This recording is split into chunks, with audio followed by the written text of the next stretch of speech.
আসসালামু আলাইকুম। আশা করি সবাই ভালো আছেন। আপনাদের মাঝে নতুন একটা ভিডিও নিয়ে আসলাম। ঢাকা শহরের টাওয়ার ছাদের উপরে কীভাবে থাকে এবং কীভাবে রুমগুলো তৈরি করে। দেখতে পাচ্ছেন আপনাদের সামনে, এটা হচ্ছে রবির টাওয়ার, আর ডান পাশে এটা হচ্ছে বাংলা লিংকের টাওয়ার।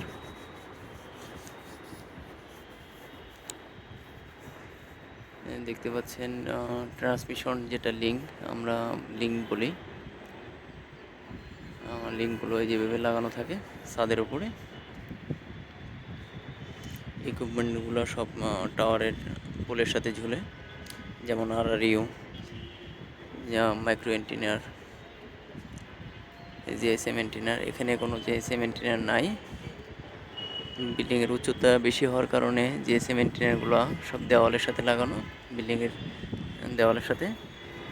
কারণ কি, এটা হচ্ছে 20 তলার উপরে, আর জিএসএম এন্টিনার সর্বোচ্চ 8 তলা 7 তলা এরকম উপরে থাকে। এ না হলে নেটওয়ার্ক কম পাওয়া যায়। এত উপরে যদি জিএসএম এন্টিনার লাগায়, এই কারণে এত উপরে জিএসএম এন্টিনার লাগাইলে আমরা যে নিচে থাকি, এই কারণে নেটওয়ার্ক কম পাওয়া যায়।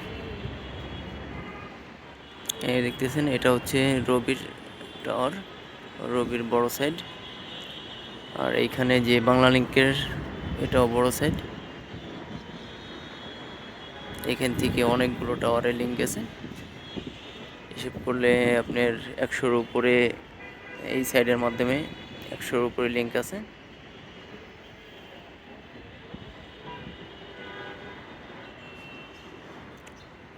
রবির যেটা আছে, এটা হচ্ছে গিয়ে আউটডোর বিটিএস, এবং ওই পাশে যেটা দেখতে পাচ্ছেন ওটা হচ্ছে ইনডোর বিটিএস।